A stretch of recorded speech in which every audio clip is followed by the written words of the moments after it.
стол. Пригласите туда всех. Только не выделяйте, вот одна сторона, если вы приглашаете, а должны быть все быть.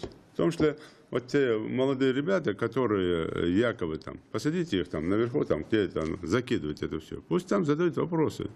И плюс довести там на круглом столе, везде довести. Как только будет возможность оказания какой-то помощи, денежной, гуманитарной или какой-то другой помощи, мы обязательно этим займемся. Организуем, отправим. Мы всегда это делали, делаем, будем делать.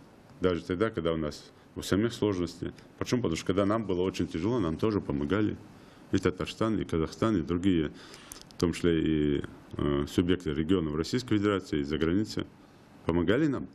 Почему мы не поможем? Конечно, поможем, в стороне не будем. Третий вопрос. В мечетях. До всех имамов довести, до глав довести. Вот к мечети, пожалуйста, уделите этому там 10 минут, 15 минут имама. Что нужно в таких случаях мусульманину делать? Если у него нет возможности оказаться там на месте, если он находится так далеко от этого места, если он сочувствует, какие молитвы лучше читать, какие дуа лучше делать?